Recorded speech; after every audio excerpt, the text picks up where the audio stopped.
안녕하십니까. 세상 읽어주는 남자 이상훈입니다. 오늘은 삼성의 NPU 드라이브라는 주제로 한 말씀 드리겠습니다. 이 삼성의 주총에서 생각지도 못한 발표가 많았습니다.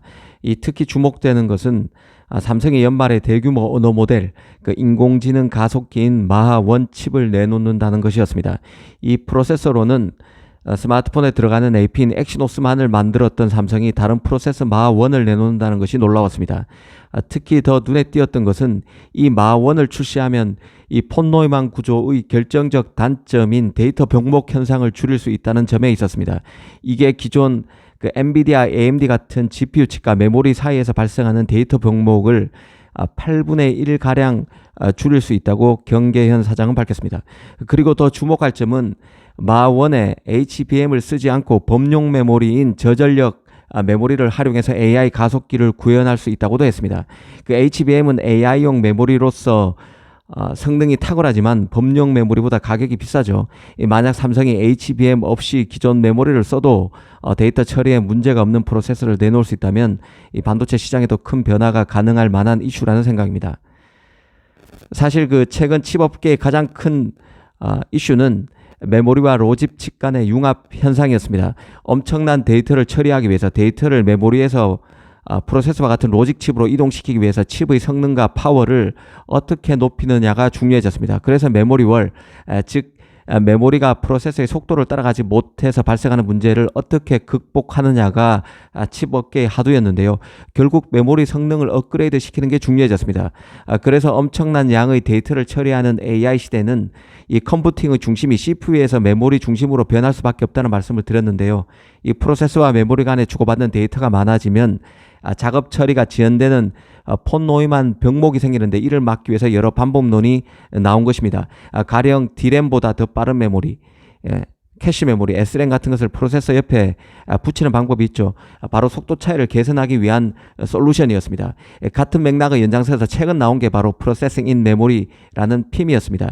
메모리가 일부 프로세서 기능을 만든 메모리죠. 또 프로세싱 니어 메모리도 있었습니다. 말 그대로 메모리와 매우 가까운 곳에 프로세서를 배치해서 메모리와 프로세서 사이를 오가는 데이터 이동 거리를 단축해서 전력 소모를 줄이도록 한 메모리입니다. 그런데 마칩은 PIM 등과 같은 메모리 성능의 업그레이드 수준이 아니라 기존 메모리는 그대로 두고 프로세서를 삼성이 새롭게 만들어서 메모리월을 극복한 솔루션으로 볼 수 있습니다. 사실 이 정도까지 나가면 너무 나갔다는 게 개인적인 판단입니다. 삼성이 마하1으로 이런 폰노이만 병목 같은 문제를 다 해결하기는 힘들 것으로 봅니다. 특히 지금 엔비디아, AMD, 인텔 등 기존 프로세서 업체들은 삼성 하이닉스 등 메모리 업체와 이 폰노이만 구조의 결정적 단점인 로직 칩과 메모리가 분리되어 있어서 발생하는 전력 비효율 등을 해결하기 위한 연구를 하고 있는 상황입니다. 인티포저 없이 곧바로 프로세서 안에 HBM을 넣는 방법 등에 대한 연구가 엔비디아와 하이닉스 간에 이루어지고 있고 인텔과 삼성 간에는 캐시 D램과 관련한 연구가 한창입니다. 이런 말씀을 드리는 이유는 삼성이 마하1을 출시하더라도 한편으로 프로세서 경쟁자가 될 엔비디아, 인텔 등과 메모리 수요 업체 관계로 얽혀있기 때문에 이 칩이 마치 칩업계의 게임 체인저가 될 것으로 해석하는 것은 무리라는 것입니다. 그런 맥락에서 이번 삼성의 마하1 칩 출시 공언은 그간 GPU에 공을 들여왔던 삼성의 진격, GPU 드라이버, 더 나가서 NPU 드라이브로 보는 게 타당하다는 게 개인적인 판단입니다. 이 삼성의 가장 큰 장점으로 꼽히는 게 바로 설계, 제조, 메모리도 다 하는 다양한 기능을 가진 칩의 조합에 유리할 수 있다는 점에 있었습니다. 설계도 하고 제조도 하고 메모리도 직접 만들기에 이 칩의 다양한 조합에 다른 경쟁사보다 뛰어날 수 있다는 점인데요.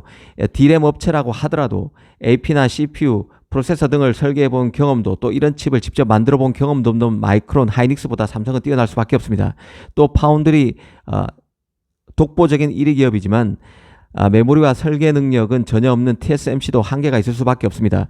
지금 패키징 같은 경우도 CPU와 GPU와 HBM을 함께 패키징하는 방법이 논의되고 있는데 이 삼성도 이런 부분을 턴키 수주하기 위해서 애쓰고 있죠. 삼성이 여러 사업을 하고 있기 때문에 가능한 얘기입니다.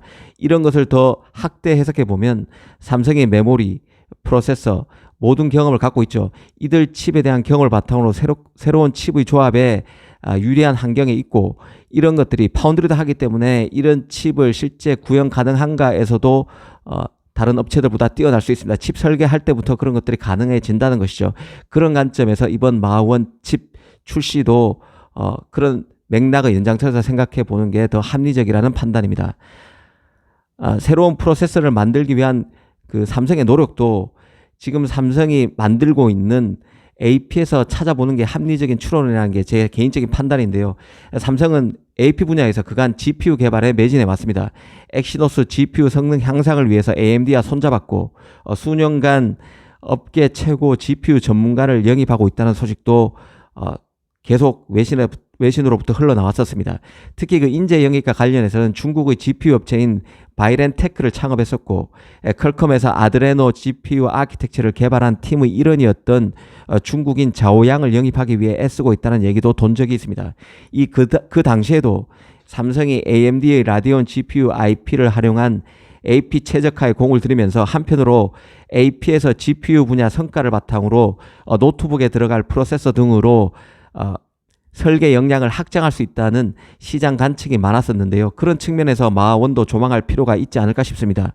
기본적으로 과거 삼성은 자체 CPU 개발팀인 몽구스를 해체함으로써 GPU 쪽에 더 매진하겠다는 뜻을 분명히 밝혔습니다.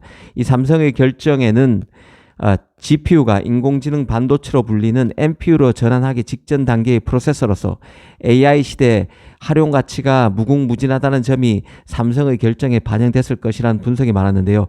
그런 맥락에서 보면 삼성 마원 칩 출시는 AP에만 국한됐던 삼성의 프로세서 사업을 확장하는 전기를 마련해 줄 것으로 봅니다. 특히 마원 칩은 파운드리 사업에도 힘을 실어줄 수 있고, 삼성이 노트북 그리고 스마트폰 등 세트 사업을 하고 있기 때문에 마칩의 성능만 담보된다면 비즈니스에 강력한 지렛대가 돼줄 수도 있습니다. 그리고 메모리 월의 극복에도 효과가 있다고 밝힌 만큼 메모리 사업에도 영향을 줄 수 있는 변수입니다.